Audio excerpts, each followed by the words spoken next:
এতিয়াও অবৰ্ণনীয় মহানগৰীৰ কৃত্ৰিম বানৰ যন্ত্ৰণা অনিল নগৰত এতিয়াও একাঠু এককাল পৰ্যন্ত পানী গৃহবন্দী হৈ থাকিবলগীয়া হৈছে গুৱাহাটীৰ বিভিন্ন স্থানৰ জনতা জোৰাবাটৰ দৰে সোমবাৰে হাতীগাঁও বেলতলা 6 মাইলকে ধৰি কেইবাটাও অঞ্চল পুনৰ প্লাবিত বানত কৃত্ৰিম বানৰ ফলত বিভিন্ন প্ৰান্তত সৃষ্টি হয় তীব্ৰ যানজঁটৰ আমাক কিছু পৰিবেশ দেখাব এক প্ৰতিবেদন আগবঢ়াব অনিল নগৰৰ কিছু পৰিবেশ দেখাব সাংবাদিক ভাৰ্গৱ দাসে এজাক মুখলধাৰ বৰষুণৰ পিছতেই জলমগ্ন গুৱাহাটী মহানগৰী পুৱাৰে পৰা আমি বিভিন্ন দৃশ্যাংশসমূহ দেখুৱাই আছোঁ বৰ্তমানেও কমা নাই মহানগৰীৰ কৃত্ৰিম বানপানী মই বৰ্তমান উপস্থিত আছোঁ অনিল নগৰত মই প্ৰথমে পৰিৱেশটো দেখুৱাই ল'ব বিচাৰিছোঁ এয়া হৈছে অনিল নগৰৰ পৰিৱেশ এতিয়াও অনিল নগৰত কৃত্ৰিম বানপানী আছে যেহেতু দিনৰ ভাগৰ পৰা কৃত্ৰিম বানপানী হৈছিল আৰু বৰ্তমান এতিয়া যি ৰাতিৰ ভাগ নিশাৰ ভাগতো এতিয়া কৃত্ৰিম বানপানী এনেধৰণে লোকসকল অহা যোৱা কৰিবলগীয়া হৈছে গতিকে এতিয়াও বৰ্তমানেও কমা নাই কোনো ধৰণৰ বানপানী লোকসকল আপোনালোকে দেখিছে কেনেধৰণে অহা যোৱা কৰি আছে পানীৰ মাজেৰেই যথেষ্ট অসুবিধাৰ সন্মুখীন হৈছে এয়া কোনো নতুন সমস্যা নহয় প্ৰত্যেক বছৰেই এই এজাক বৰষুণৰ পিছতেই অনিল নগৰেই হওক বা নবীন নগৰেই হওক বা গুৱাহাটীৰ কেইবাটাও অঞ্চল এনেধৰণে পানীৰ কবলত পৰে এয়া হৈছে অনিল নগৰৰ পৰিৱেশ এতিয়া লোকসকল আহি আছে এনেধৰণে এতিয়া আহি আছে আমি কিছু লোকৰ ওচৰলৈ যাবলৈ চেষ্টা কৰিম তেওঁলোকৰ পৰা জানিব চেষ্টা কৰিম তেওঁলোক যিহেতু ইয়াতে বাস কৰে গতিকে তেওঁলোকৰ পৰা জানিম কি ক'ব সদায় প্ৰতি বছৰে বানপানী হয় প্ৰতি বছৰটো হৈয়ে থাকে আৰু ইয়াতে আমিতো সৰুৰ পৰাই দেখা এইটো এতিয়ালৈকে সমস্যা সমাধান হোৱাই নাই বাৰু হয় এনেধৰণেই এতিয়া লোকসকল অহা যোৱা কৰি আছে যিহেতু যথেষ্ট পৰিমাণে পানী আছে পানীৰ মাজেৰে আহিছে আমি আন এটা দৃশ্যাংশ দেখুৱাম এখন ৰিক্সা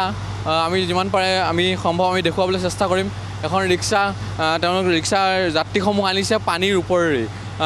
কেনেদৰে আহিছে চাওক আপোনালোকে এয়াই হৈছে বৰ্তমানৰ মহানগৰীৰ পৰিৱেশ এনেধৰণেই এতিয়া চলিছে জনজীৱন কেনেধৰণে এজন ৰিক্সা চালকে তেওঁৰ যাত্ৰীসমূহক তেওঁ পানীৰ মাজেৰে তেওঁক লৈ আহিবলগীয়া হৈছে যিহেতু যথেষ্ট পৰিমাণে পানী আছে গতিকে লোকসকল অহা যোৱা কৰিব নোৱাৰে গতিকে এনেধৰণে এতিয়া লোকসকল অহা যোৱা কৰিবলগীয়া হৈছে এয়াই হৈছে গুৱাহাটী মহানগৰীৰ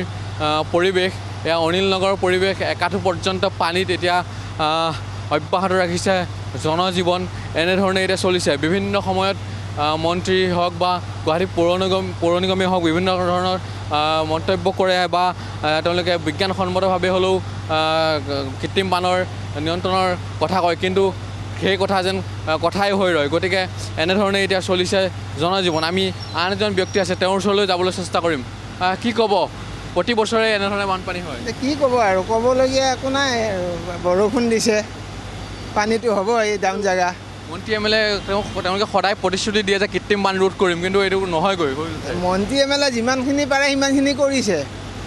দেই এতিয়া চৰকাৰৰ দুখ দিও লাভ নাই এইবিলাক প্ৰকৃতিৰ বস্তু দেই এতিয়া মন্ত্ৰী এম এল এ চৰকাৰ যোনে নাহক এয়া অনিল নগৰ নবীন নগৰৰ সমস্যা কোনো সমাধান কৰিব নোৱাৰে বুজি পাইছেনে